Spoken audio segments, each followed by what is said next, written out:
네, 요즘 갯벌에서 어패류를 잡다 고립되는 일이 잦습니다. 밀물의 속도는 성인이 걷는 속도보다 두세 배나 빨라서 물이 들어오는 걸 알아차렸을 땐 이미 늦습니다. 또 갯벌엔 갯골이라고 부르는 깊은 도랑이 있는데 마치 늪과 같아서 여기에 한 번 빠지면 나오기가 어렵습니다. 주의할 점들을 모았습니다. 칠흑 같은 어둠 속에서 구조대원이 40대 남성을 구조합니다. 갯벌에 조개를 캐러 갔다가 갑자기 불어난 바닷물에 고립된 건데요.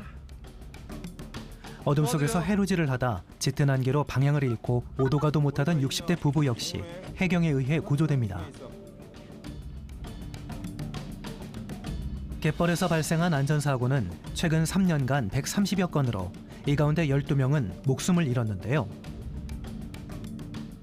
물때를 확인하지 않고 갯벌에 들어갔다 고립되거나 야간에 혹은 안개로 앞이 잘 보이지 않는 상황에서 무리하게 해루질을 하다 방향을 상실하는 등 대부분 안전불감증에 의한 사고입니다.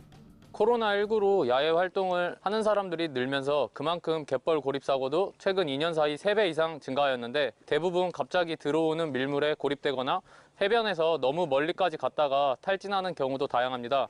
바닷물이 차오르는데도 빠져나오지 못하는 가장 큰 이유는 바로 밀물의 속도 때문입니다. 그렇다면 밀물은 얼마나 빠를까?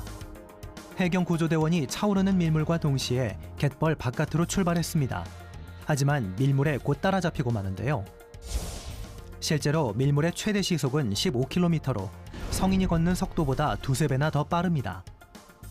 게다가 발이 푹푹 빠지는 갯벌 안에서의 걸음걸이는 평소보다 더 느려질 수밖에 없는데요. 바닷물이 천천히 차오른다고 생각할 수 있지만 갯벌에서 물이 차오르는 건 순식간입니다. 특히 서해는 바닷물 수위 변화가 크고 갯벌도 굉장히 깊기 때문에 서둘러 갯벌 밖으로 나가야 합니다. 갯벌에서는 바닷물이 드나들면서 생긴 깊은 고랑인 갯골도 조심해야 합니다. 잘못해 빠지면 자칫 목숨을 잃을 수도 있는데요. 그렇다면 갯골은 얼마나 깊을까?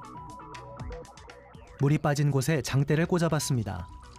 장대가 1m 30cm까지 들어가는데요. 어린이의 키만한 깊이입니다.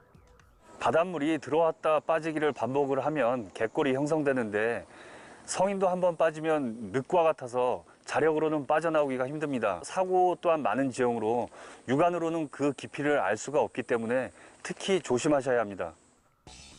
만약 갯벌 체험 중 발이 빠졌다면 어떻게 해야 할까요? 당황하지 말고 침착하게 대응하는 게 중요합니다. 다리를 앞뒤로 흔들어 공간을 만든 뒤 차례로 발을 빼주면 되는데요. 이때 먼저 빼낸 발을 뒤쪽으로 뻗어 무릎을 꿇고 뒤로 누워주면 체중이 분산돼 더 깊이 빠지는 걸 막을 수 있습니다. 당황하지 말고 우선 방수팩에 있는 휴대폰을 침착하게 신고를 한 뒤 뒤로 누워 자전거 타듯이 앞뒤로 움직여 공간을 확보하여 어느 정도 발이 빠지면 천천히 나오시면 됩니다. 시시각각 변하는 환경만큼 다양한 사고 위험이 도사리고 있는 갯벌. 안전하게 즐기려면 어떻게 해야 할까요? 갯벌에 들어가기 전엔 기상정보와 밀물 시간을 미리 알아둬야 합니다. 특히 서해안은 조수간만의 차가 매우 크기 때문에 갯벌 밖으로 나가는 것을 서둘러야 하는데요. 적어도 밀물이 시작되기 2시간 전엔 육상으로 이동해야 안전합니다. 또 해무가 끼거나 비가 오면 밀물 시간과 상관없이 바로 작업을 중단하고 갯벌 밖으로 나와야 하는데요. 만일의 상황을 대비해 2명 이상의 일행과 함께 다니는 것도 중요합니다. 또 수심이 얕은 갯벌에선 대부분 안전장비에 소홀하게 되는데 구명조끼 등 안전장비를 반드시 착용하고 위험 상황 시 도움을 요청할 수 있도록 휴대전화, 호루라기 등의 보호구명 장비도 꼭 챙겨야 합니다. 휴대전화에 물때와 본인의 위치 등을 알려주는 해로드 앱을 설치해두는 것도 좋은데요. 해로드 앱을 이용하면 어둡거나 안개가 낀 바다에서도 현재의 위치를 정확히 파악해 신고할 수 있습니다. 네, 오늘 저희가 준비한 소식 여기까지입니다. 고맙습니다.